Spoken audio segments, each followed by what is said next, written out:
Hunger has hit Africa hard this year, as climate change, conflict, and enduring poverty have ravaged multiple countries and left tens of millions of people in dire straits.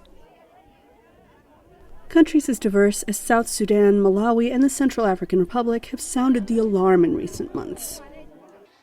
The United Nations World Food Programme says sub-Saharan Africa already has the world's highest prevalence of hunger. 1 person in 4 is undernourished.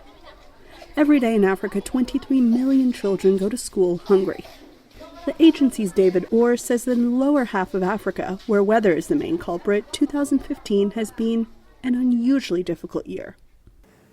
I think what makes things different this year is the combination of drought and then an El Nino weather event coming right after that, so that people are effectively being hit by 2 consecutive years of reduced rainfall, and it's particularly difficult on a region where 70% of the population are subsistence farmers. But African governments say they too have an important role to play, and that the hunger crisis is their failure as well. Malawi's Minister of Finance earlier this year described his nation's hunger situation as a scandal. We have to be doubling our efforts to ensure that where it is possible for us to excel, we must excel.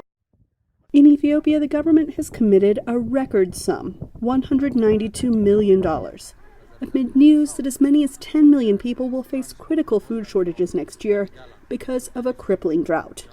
The government is very vigilant, and we have a National Disaster Preparedness Committee which convenes every Monday to assess developments every week.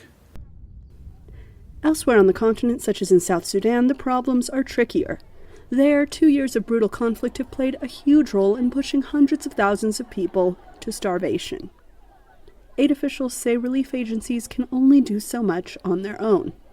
We and the other humanitarian agencies are there to support the governments, and that's more and more what we are doing, not just providing lean season relief programs and other forms of food assistance, but actually giving technical support and institutional capacity to really increase the ability of governments to solve these problems for themselves.